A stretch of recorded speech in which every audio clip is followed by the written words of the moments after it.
Dear students, अस्सलाम वालेकुम। उम्मीद है आप लोग खैरियत से होंगे। अल्लाह रब्बुल इज़्ज़त आप लोगों को खुश रखे। हमने जो है हाइड्रोकार्बन का स्टार्ट लिया हुआ है और हाइड्रोकार्बन पर लेक्चर नंबर 14 आप लोगों के सामने है, यूनिट 16 है। और हमने फ़िज़िकल प्रॉपर्टीज़ को स्टार्ट लिया हुआ है। याद रखें, फ़िज़िकल प्रॉपर्टीज़ MCQs के लिहाज से ईटा के MCQs है या MD कैट के MCQs है या शॉर्ट क्वेश्चन है, बोर्ड के एग्ज़ाम के लिहाज से बहुत ज़्यादा इंपॉर्टेंट है। इसलिए मैं कोशिश कर रहा हूँ कि फ़िज़िकल प्रॉपर्टीज़ को थोड़ा सा तफसीलन डिस्कस कर सकूँ। तो बहरहाल फ़िज़िकल प्रॉपर्टीज़ ऑफ अल्केन के ऊपर लेक्चर नंबर 02 मैं आप लोगों के सामने लाया हूँ। लेक्चर का स्टार्ट लेते हैं। मेरा नाम है ग़ुलाम नबी और आप देख रहे हैं हमारा प्यारा सा खूबसूरत सा चैनल केमिस्ट्री वाला। तो हमारे पास फिजिकल प्रॉपर्टीज़ में आज हमने डिस्कस करना है बॉइलिंग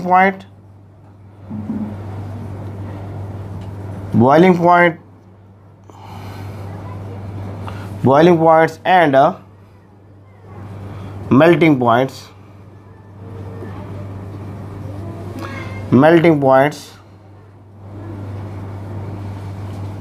ऑफ अल्केन्स। जो हमारे पास अल्केन्स मौजूद हैं इनके हमने देखना है बॉइलिंग पॉइंट्स को और मेल्टिंग पॉइंट्स को देखना है। तो याद रखें, ये बॉइलिंग पॉइंट्स है या मेल्टिंग पॉइंट्स है, चाहे बॉइलिंग पॉइंट हो चाहे मेल्टिंग पॉइंट हो, ये डिपेंड करते हैं बॉइलिंग पॉइंट हो या मेल्टिंग पॉइंट हो। बॉइलिंग पॉइंट हो या मेल्टिंग पॉइंट, ये डिपेंड करते हैं, depends on wonder Waals forces पर।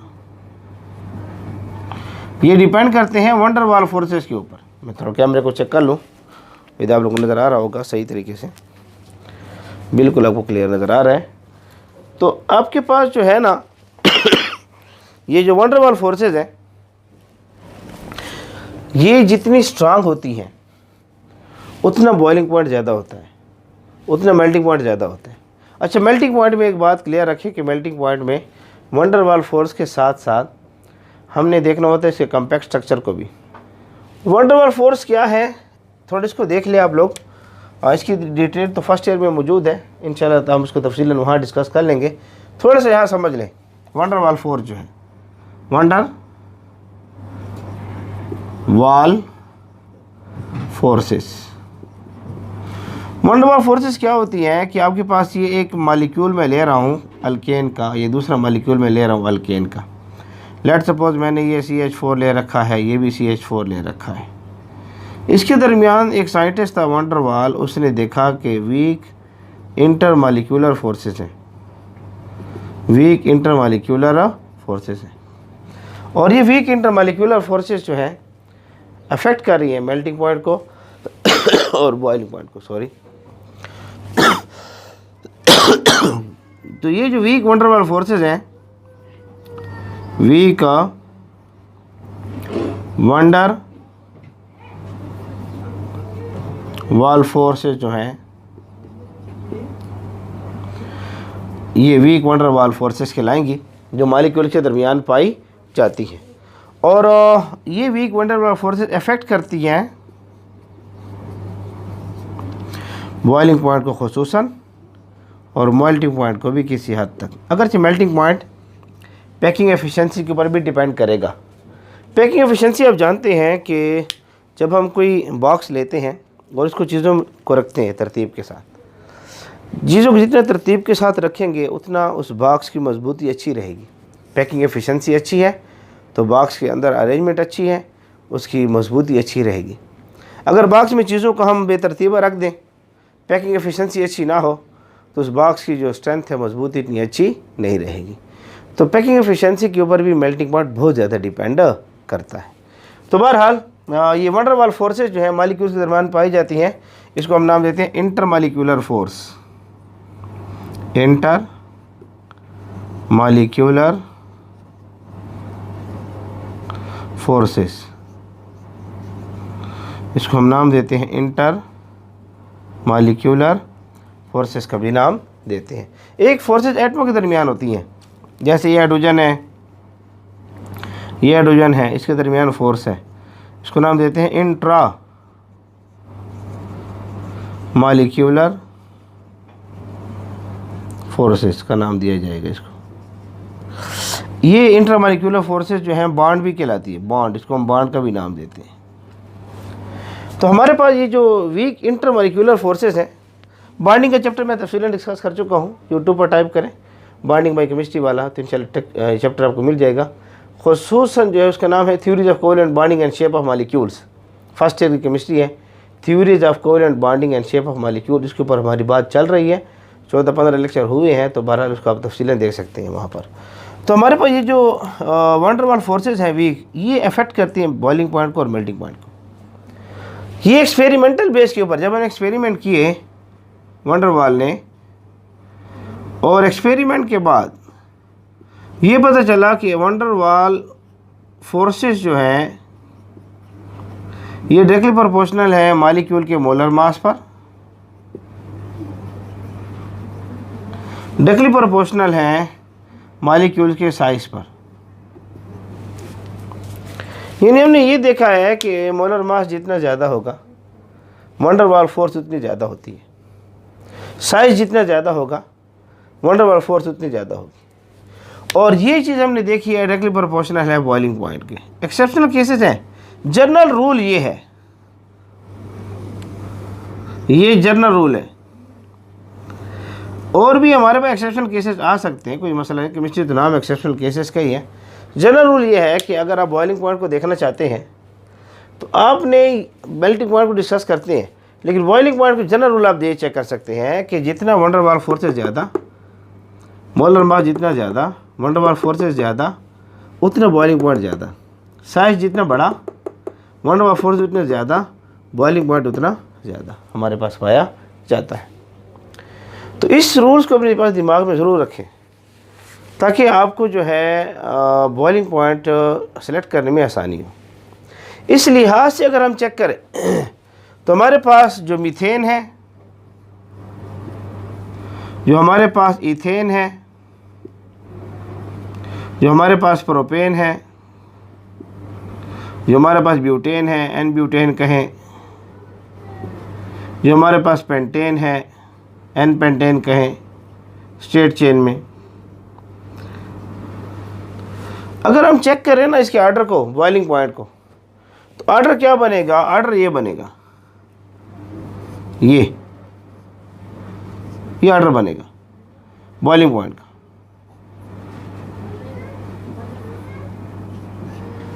ये आर्डर बनेगा। सबसे ज़्यादा बॉइलिंग पॉइंट इसका है, सबसे ज़्यादा बॉइलिंग पॉइंट इसका है, सबसे कम बॉइलिंग पॉइंट इसका है। वजह क्या है? क्योंकि यहाँ इसका मोलर मास ज़्यादा है, यहाँ इसका मोलर मास कम है। इस तरफ जाने से मोलर मास बढ़ रहा है, तो मोलर मास बढ़ेगा इस तरफ जाने से, तो मोलर मास बढ़ गया, वैन डर वाल फोर्सेस बढ़ गई, तो बॉइलिंग पॉइंट भी क्या हो गया? बढ़ गया।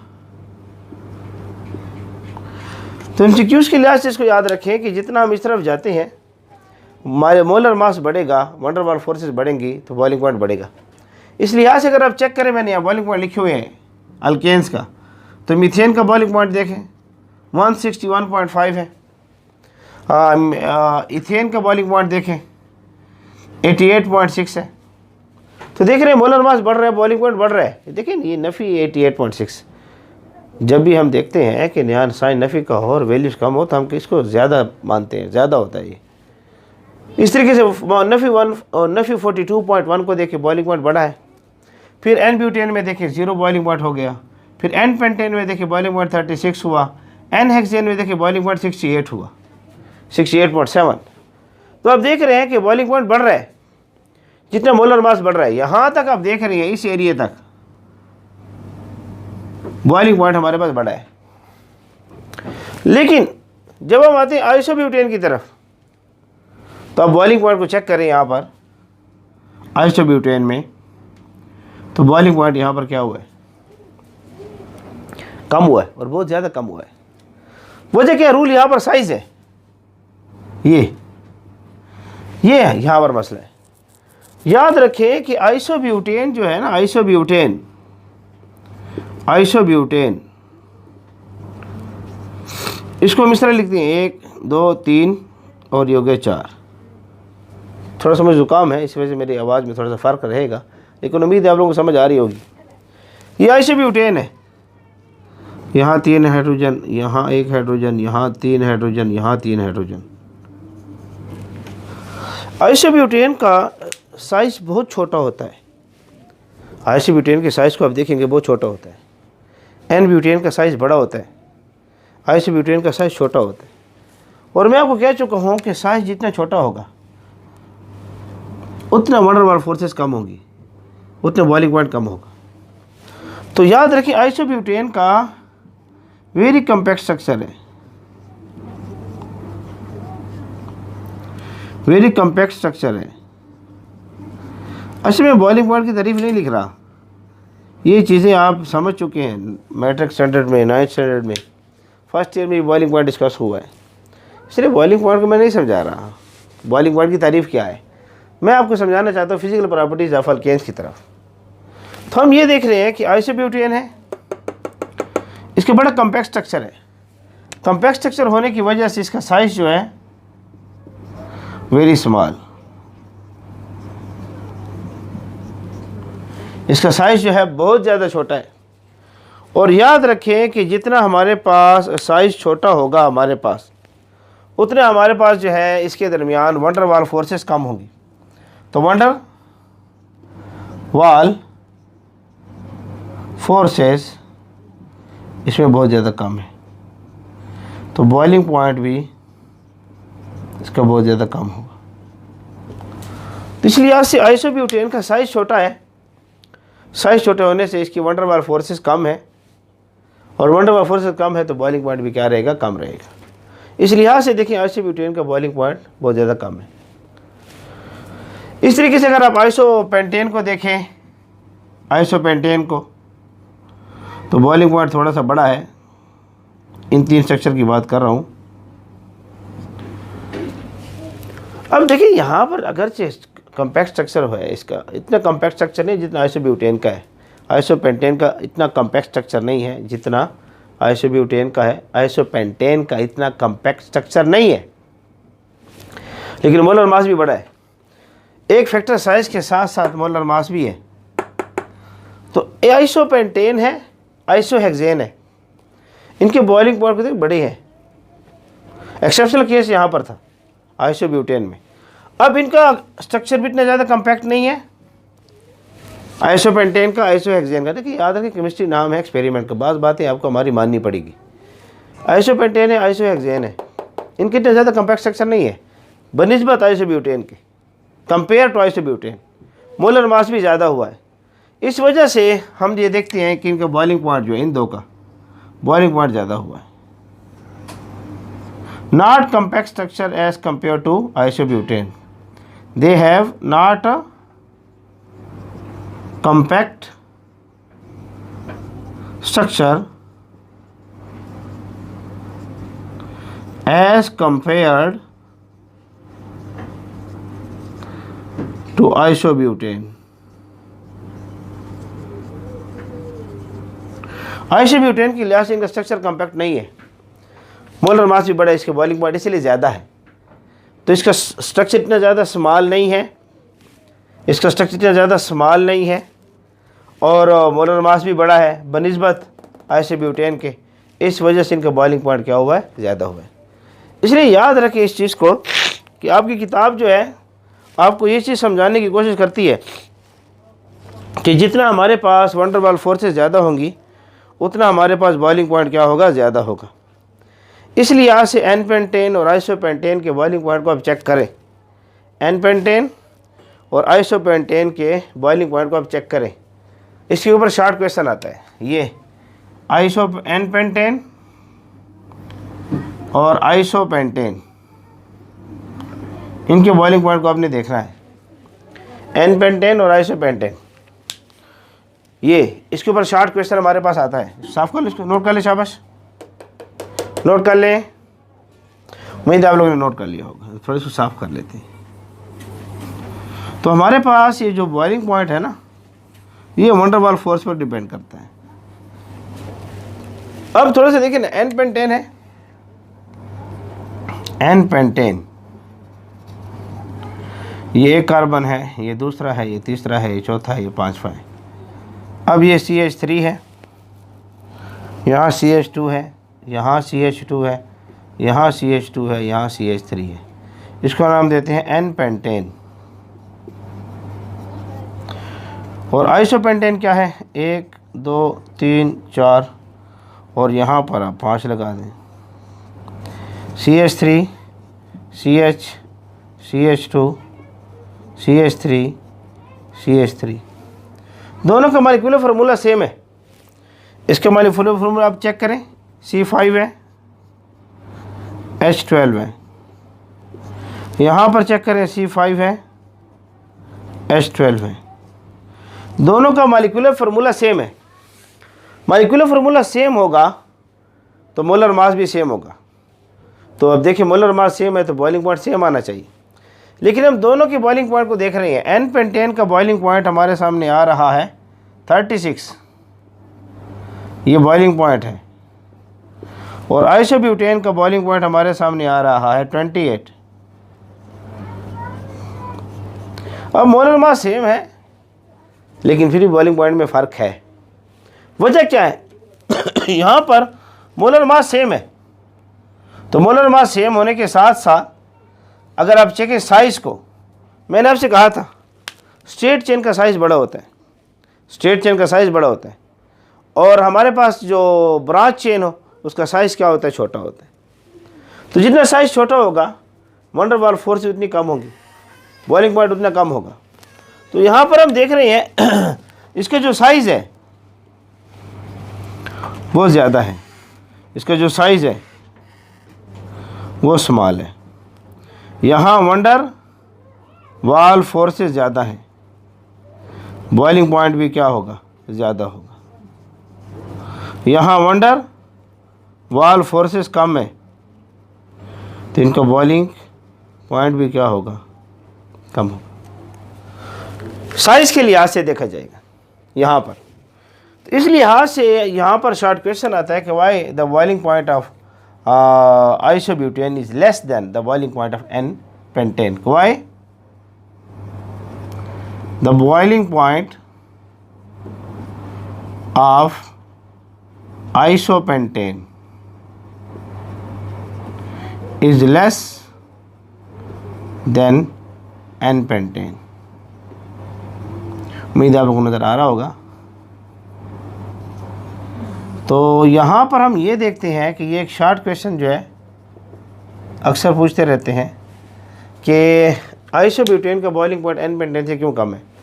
तो डिपेंड करेगा साइज़ के ऊपर। इसको नोट कर लें ताकि हम मेल्टिंग पॉइंट को डिस्कस कर सकें। अब जल्दी नोट करें, तब तक कि मैं थोड़ा सा पानी पी लूँ।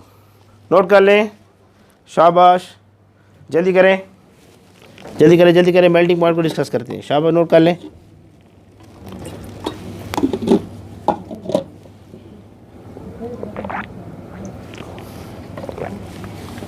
उम्मीद आप लोगों ने नोट कर लिया होगा। तो हम इसको साफ़ करते हैं मेल्टिंग पॉइंट को। यहाँ से हमारा माइक था पाँव पर अटक गया। तो हमारे पास जो मेल्टिंग पॉइंट है, हम थोड़े इसको डिस्कस करते हैं। नोट कर लें, शाबाश। अब हम आते हैं मेल्टिंग पॉइंट की तरफ।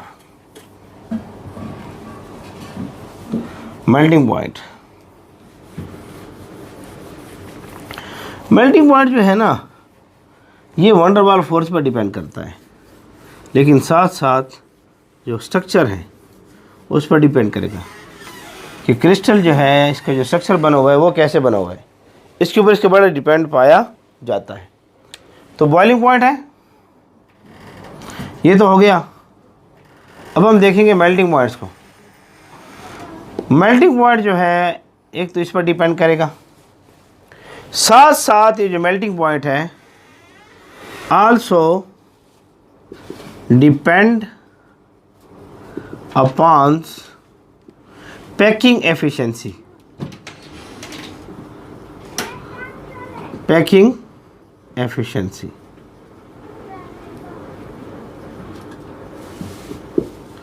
पैकिंग एफिशिएंसी, पैकिंग एफिशिएंसी जितनी अच्छी होगी, पैकिंग एफिशिएंसी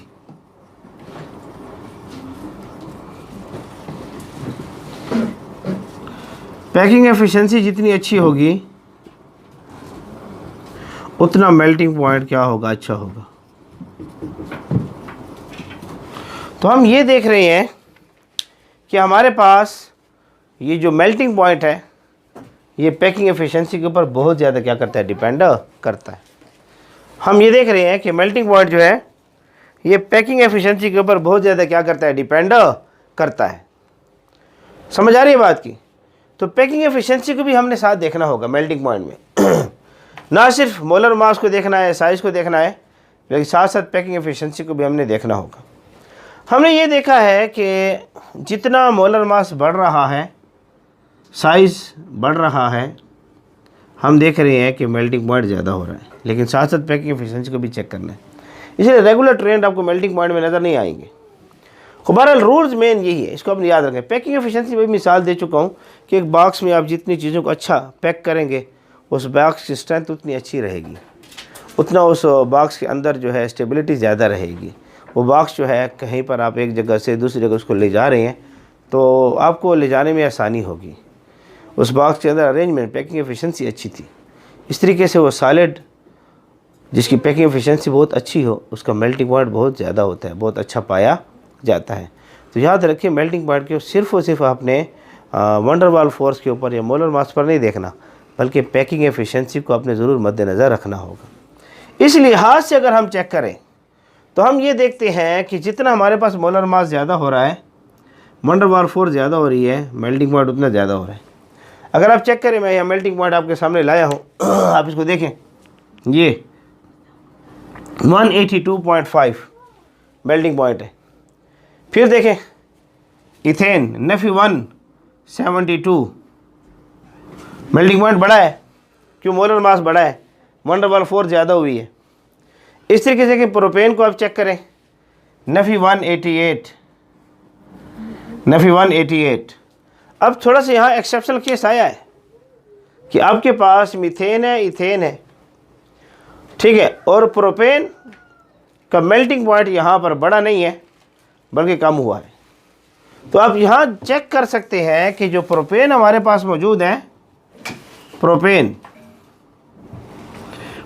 का जो मेल्टिंग पॉइंट है, मेल्टिंग पॉइंट अब यहाँ पर जब इसको आप सामने आ रही है वो ये आ रही है, तो थोड़े से आपने इसको देखना है कि यहाँ पर जो आपके सामने मीथेन, फिर इथेन, और उसके बाद आपने जब इसको रखना है तो इस लिहाज से आपने इसको तरतीब दे देनी है। लेकिन जब हम देखते हैं आइसोब्यूटेन, आइसोपेंटेन, आइसोहेक्सेन को इनको हम जब चेक करते हैं, इनको इसको थोड़ा सा साफ कर लेते हैं, ये बॉइलिंग पॉइंट से रिलेट था। जब हम इनको चेक करते हैं, आइसोब्यूटेन है, आइसोपेंटेन है, आइसोहेक्सेन वगैरह को, तो हम ये देखते हैं कि आपको पता है कि साइज़ छोटा हो रहा है, और साइज़ छोटा होगा तो वंडर वाल फोर्सेस कम होंगी, वंडर वाल फोर्सेस कम होंगी तो मेल्टिंग पॉइंट भी कम होगा। इस लिहाज से आप देखें कि यहाँ से मेल्टिंग पॉइंट को बढ़ना चाहिए था, लेकिन हम देख रहे हैं कि मेल्टिंग पॉइंट बढ़ा नहीं है, मेल्टिंग पॉइंट कम हुआ है। यहाँ पर आप देखें मेल्टिंग पॉइंट जो है हमारे सामने ये 95.3 है, यहाँ 159, नफी 159 है। तो हम यहाँ देख रहे हैं कि हमारे पास मेल्टिंग पॉइंट कम हुआ है। आइसोब्यूटेन, आइसोपेंटेन, आइसोहेक्सेन, ऊपर एन जो स्ट्रेट चेन है बनिस्बत उनके। अब यहाँ पर ये आइसो स्ट्रक्चर है, आइसो स्ट्रक्चर, तो यहाँ आइसोब्यूटेन है, यहाँ आइसोपेंटेन है, आइसोब्यूटेन और आइसोपेंटेन। तो आपको पता है कि आइसोब्यूटेन के मास को देखें और आइसोपेंटेन के मास को देखें। हम कंपेयर कर रहे हैं यहाँ आइसो स्ट्रक्चर्स को, एन के साथ इनको कंपेयर नहीं कर रहे, स्ट्रेट चेन के साथ कंपेयर नहीं कर रहे, आइसो स्ट्रक्चर को आइसो के साथ कंपेयर कर रहे हैं। तो यहाँ आइसोब्यूटेन को देखें और आइसोपेंटेन को देखें। आइसोपेंटेन का मास ज़्यादा है, आइसोब्यूटेन का मास कम है। इसलिए यहाँ से आप देखिए मेल्टिंग पॉइंट नीचे जाने से आपके पास क्या हुआ है, यहाँ पर कम हुआ है। चाहिए तो ये था कि मास बड़ा है मेल्टिंग पॉइंट जो थोड़ा सा क्या हो, ज़्यादा होता। 159 से मेल्टिंग पॉइंट थोड़ा सा ज़्यादा होता, लेकिन यहाँ 160 आया है। मेल्टिंग पॉइंट जो है बड़ा नहीं है, बल्कि क्या हुआ है, कम हुआ है। देखिए याद रखिए, नफ़ी में है, नफ़ी में फिगर जब ज़्यादा होती है मैग्नीट्यूड, तो हम याद रखें उसको हम कम लेते हैं वैल्यूज़ को। तो 159 के बाद मेल्टिंग पॉइंट यहाँ पर क्या हुआ है, कम हुआ है। वजह क्या है, पैकिंग एफिशिएंसी पेंटेन की और ब्यूटेन की। ब्यूटेन की पैकिंग एफिशिएंसी अच्छी है, पेंटेन की पैकिंग एफिशिएंसी अच्छी नहीं है। इस तरीके से आइसोहेक्सेन को आप चेक करें, यहाँ पर मेल्टिंग पॉइंट फिर बड़ा है। अगर मैं आइसोपेंटेन और आइसोहेक्सेन को कंपेयर करूं मेल्टिंग पॉइंट को, तो अगर मोलर मास देखें आइसोहेक्सेन का ज़्यादा है, आइसोपेंटेन का कम है। आइसोहेक्सेन का मोलर मास ज़्यादा है, आइसोपेंटेन का मोलर मास कम है। तो चाहिए तो ये था कि मेल्टिंग पॉइंट हमारे पास, आप मास के लिहाज से देखें तो इसका मास भी ज़्यादा है। तो यहाँ पर मास के लिहाज से क्लियर हो रही है बात। इसके मोलर मास को देखें, इसका ये मोलर मास है, ज़्यादा है। इसका मोलर मास देखें, इसका मोलर मास यहाँ लिख लेते हैं छोटा सा, मोलर मास से कम है, इसका मोलर मास ज़्यादा है। और हमें रूल क्या पड़ा है, मोलर मास जितना ज़्यादा होगा वन डर वाल फोर्स उतनी ज़्यादा होगी। वन डर वाल फोर्स जितनी ज़्यादा होगी उतना मेल्टिंग पॉइंट अच्छा रहेगा। तो यहाँ मेल्टिंग पॉइंट आइसोहेक्सेन का अच्छा है बनिस्बत किसकी, आइसोपेंटेन से। तो याद रखें, आपके पास मेल्टिंग पॉइंट में रेगुलर ट्रेंड नहीं आ रहा मेल्टिंग पॉइंट में, तो आपने सबसे पहले मोलर मास को चेक कर लें।